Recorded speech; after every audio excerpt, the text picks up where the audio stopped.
Hello students, तो हम कर रहे थे आपकी एक्सरसाइज 2.5। ठीक है, क्वेश्चन नंबर 12 तक हमने कर लिया था। नेक्स्ट है आपका क्वेश्चन नंबर 13।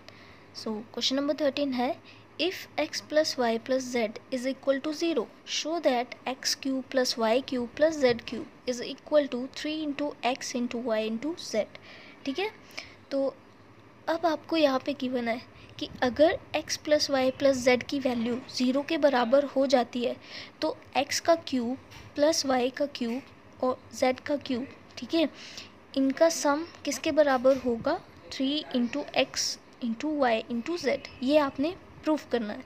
ठीक है, तो हमें पता है identity x cube plus y cube plus z cube minus 3 into x into y into z, ये किसके बराबर होता है? X plus y plus z into x square plus y square plus z square minus x into y minus y into z minus z into x. ठीक है, इसके बराबर होता है। तो अब आपने क्या करना है यहाँ पे, अब x plus y plus z, इसकी वैल्यू आपको क्या बोला है कि अगर ये ज़ीरो हो जाता है तो हम क्या करेंगे, यहाँ पे ज़ीरो पुट कर देंगे इस ब्रैकेट में। ठीक है, तो जब हम x plus y plus z की वैल्यू यहाँ पे ज़ीरो पुट करेंगे तो ज़ीरो इंटू समथिंग, कोई भी वैल्यू आए, कोई भी पॉलीनोमियल हो, कुछ भी चीज़ हमारे पास हो, ठीक है, वो उसकी वैल्यू कितनी हो जाती है? That will be equal to zero. ठीक है, तो जब हमने यहाँ पे ज़ीरो पुट किया, ज़ीरो को मल्टीप्लाई किया इसके साथ, तो हमारे पास अल्टीमेटली क्या आ गया? X cube plus y cube plus z cube minus x y z is equal to zero. Clear है इतना कि हमने क्या किया, यहाँ पे ज़ीरो पुट किया और ज़ीरो को फिर जब हमने इस ब्रैकेट के साथ मल्टीप्लाई किया, ठीक है, तो आपके पास राइट हैंड साइड कितना बन गया? ज़ीरो। ठीक है, अब आप क्या करेंगे, एक्स क्यूब, ये जो माइनस वाली टर्म है 3 इंटू एक्स वाई जेड, ठीक है, इसको राइट हैंड साइड पे ले जाओ। ठीक है, तो यहाँ पे क्या आ गया? X cube plus y cube plus z cube which is equals to, minus का था यहाँ पे आके पॉजिटिव हो गया। ठीक है, तो 3 into x into y into z. ठीक है, तो यही आपने शो करना था। ठीक है, यही प्रूफ करना था कि अगर इसकी वैल्यू ज़ीरो हो जाती है तो आप बताओ कि इनका जो क्यूब का सम होगा एक्स वाई जेड का, वो 3 into x into y into z के बराबर हो। ठीक है, सो सिंपल सा क्वेश्चन है। अब नेक्स्ट क्वेश्चन है, without actually calculating the cubes find the value of each of the following. ठीक है, आपने क्यूब्स कैलकुलेट नहीं करने हैं, बट आपने क्या करना है, इनका आंसर फाइंड आउट करना है। ठीक है, सो हम यहीं से लेंगे इस क्वेश्चन को, प्रूफ यहाँ से ही करेंगे। ठीक है, हम ये मान के चलेंगे, मान के नहीं चलेंगे, वेदर हम ये चेक करेंगे कि क्या x plus y plus z की वैल्यू ज़ीरो आ रही है। अगर आ रही होगी तो हम ये वाला रिज़ल्ट डायरेक्ट यूज़ करेंगे। सो यहाँ पे देखो, -12 whole cube plus 7 cube plus 5 cube है। ठीक है, तो हमें पता है दैट x का क्यूब, तो यहाँ से x y z की वैल्यूज़ ले लेते हैं। ठीक है, तो लेट कर लिया हमने कि x की वैल्यू -12 है, y की वैल्यू 7 है और z की वैल्यू कितनी है? 5 है। ठीक है, तो चेक कर लेते हैं, check x plus y plus z, तीनों का सम कर लेते हैं। तीनों का सम किया तो हमारे पास सम की वैल्यू कितनी आ रही है? ज़ीरो आ रही है। तो हम बोल सकते हैं, क्योंकि हमारा x plus y plus z का सम कितना है? ज़ीरो है। ठीक है, तो हम बोल सकते हैं कि इनके क्यूब का सम वो किसके बराबर होगा? 3 into x into y into z. तो हमने वही यूज़ किया है, as x plus y plus z is equal to zero, so x cube plus y cube plus z cube is equal to 3x y z. अभी हमने ऊपर वाले question में ये प्रूफ किया है। क्लियर?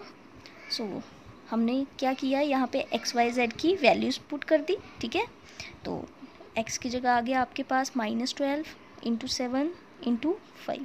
ठीक है, तो 3 इंटू इसको जब आपने कैलकुलेट किया तो आपके पास आंसर आया -1260। ठीक है, अगर आप रफ में इनके अलग से क्यूब्स भी कैलकुलेट करके सॉल्व करो तब भी आपका आंसर कितना आएगा?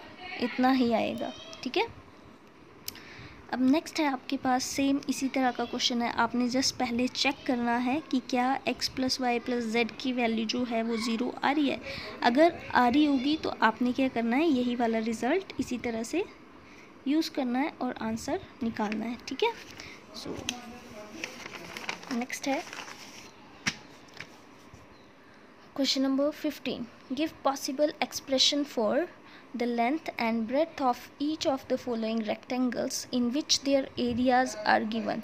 ठीक है, आपको ये एरियाज दिए हैं और इनके जो भी पॉसिबल एक्सप्रेशन होंगे लेंथ एंड ब्रेथ के, ठीक है, वो आपने निकालने हैं। ठीक है, तो अब एरिया ऑफ रेक्टेंगल हमें पता है क्या होता है, L इंटू बी। अगर एरिया पॉलिनोमियल की फॉर्म में है तो लेंथ और ब्रेथ भी क्या होंगे, पॉलिनोमियल ही होंगे। ठीक है, अब देखो ये एक क्वाड्रेटिक पॉलिनोमियल है, तो दैट मीन्स इसके फैक्टर्स कितने आने वाले हैं, 2 फैक्टर्स।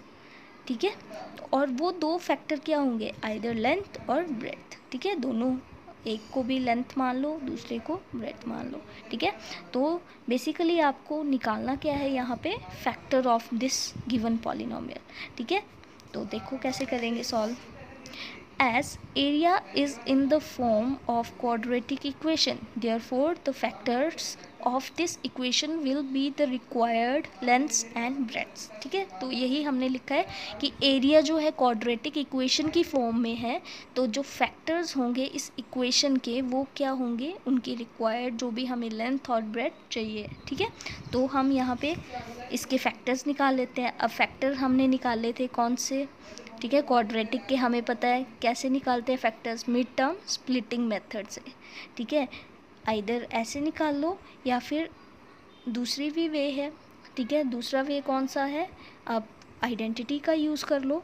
ठीक है, लेकिन आइडेंटिटी से आपको थोड़ा सा कॉम्प्लिकेटेड हो जाएगा, वो रूट में निकालना पड़ेगा, ये 12 को कैलकुलेट करना पड़ेगा, 12 किसका स्क्वायर होता है।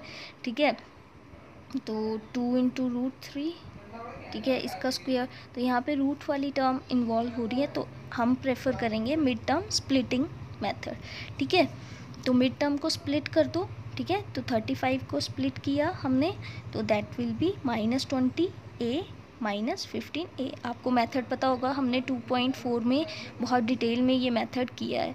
ठीक है, हम क्या करते हैं, coefficient of A square and constant term multiply करेंगे। मल्टीप्लाई करने के बाद जो भी टर्म हमारे पास आती है, ठीक है, उसको उसके फैक्टर्स इस तरह से निकालते हैं कि हमारे पास प्लस या माइनस करने पे 35 आ जाए। ठीक है, तो वही हमने किया है, 25 और 12 को मल्टीप्लाई किया 5। ठीक है, तो आपके पास कितना आ गया, ये 300। अब 300 के हमने फैक्टर्स निकाले हैं। ठीक है, -20 एंड -15।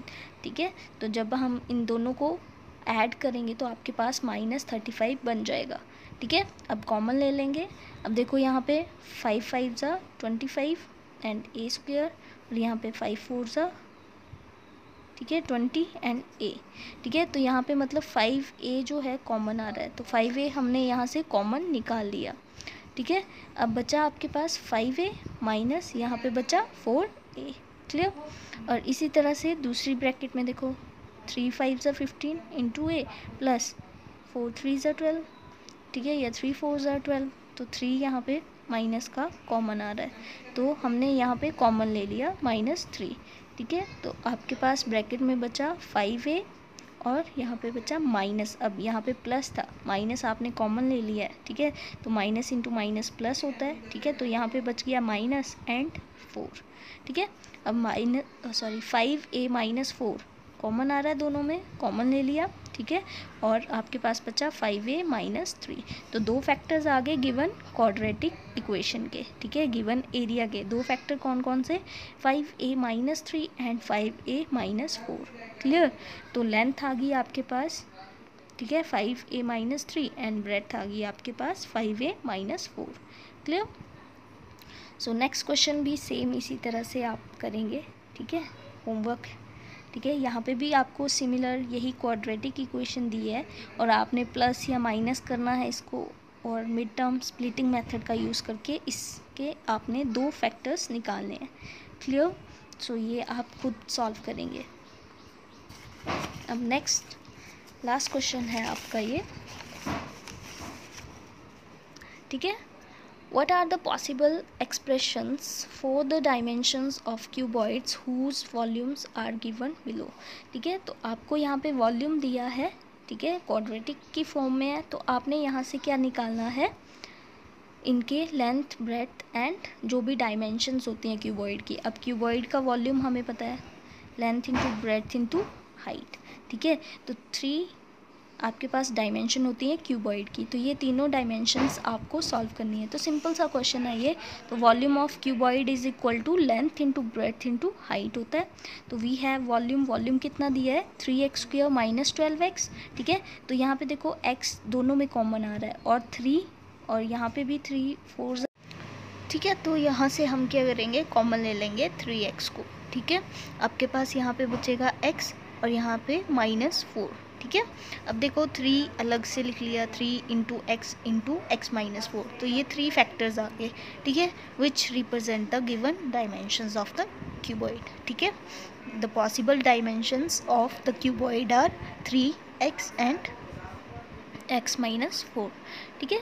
अब सेकंड क्वेश्चन है, सेकंड क्वेश्चन भी इसी तरह से है। वॉल्यूम दिया है आपको क्यूबॉइड का 12ky² plus 8ky minus 20k, ठीक है, ये दिया हुआ है। अब आपने सिमिलर वैसे लिखा volume of cuboid L into P into H, मतलब जो भी इस क्वाड्रेटिक इक्वेशन के फैक्टर्स होंगे, ठीक है, उसी को हम क्या बोलेंगे, that the volume of the cuboid, dimensions of the cuboid, sorry, ठीक है। अब देखो यहाँ पे आपने कन्फ्यूजन नहीं करना है खुद को कि के जो है यहाँ पे किसी कांस्टेंट टर्म को रिप्रेजेंट कर रहा है, कि के की कोई फिक्स वैल्यू होगी, तो वेरिएबल नहीं है यहाँ पे के, ठीक है। अब देखो 12k यहाँ पे है y, ठीक है। अब देखो यहाँ पे 4k हर टर्म में आ रहा है, ठीक है। 4 3 ज़ा 12, k भी है साथ में, 4 2 ज़ा 8k, ठीक है, एंड 4 5 ज़ा 20, तो 4k जो है हर तीनों टर्म्स में कॉमन आ रहा है। तो कॉमन ले लिया हमने, आपके पास यहाँ पे बचेगा 3y² प्लस 2y माइनस 5। अब देखो ये क्या बन गई आपके पास क्वाड्रेटिक इक्वेशन, और इस क्वाड्रेटिक इक्वेशन को आप मिड टर्म स्प्लिटिंग मेथड से बाकी के 2 फैक्टर्स निकाल सकते हैं, ठीक है। 4k हमने बाहर ले लिया, ये एज इट इज़ रहेगा। अब नेक्स्ट मिड टर्म स्प्लिट कर दिया तो आपके पास आया 3y² minus 3y plus 5y minus 5, ठीक है। तो 3y दोनों में से कॉमन ले लिया, अंदर रह गया y -1। इसी तरह से प्लस 5 आपने कॉमन ले लिया, रह गया y -1। अब y -1 दोनों में कॉमन है, कॉमन ले लिया और अंदर रह गया आपका 3y प्लस 5, ठीक है। तो अब 3 फैक्टर्स आ गए 4k, ठीक है, कोई constant term, and 3y plus 5 and y -1, ठीक है। तो पॉसिबल डायमेंशंस आ गई इस क्यूबॉइड की 4k, 3y plus 5 and y -1, ठीक है। सो इसी के साथ आपका चैप्टर नंबर 2 फिनिश हो गया है। नेक्स्ट आपका जो चैप्टर नंबर 3 है नेक्स्ट वीडियो में करेंगे। So thank you.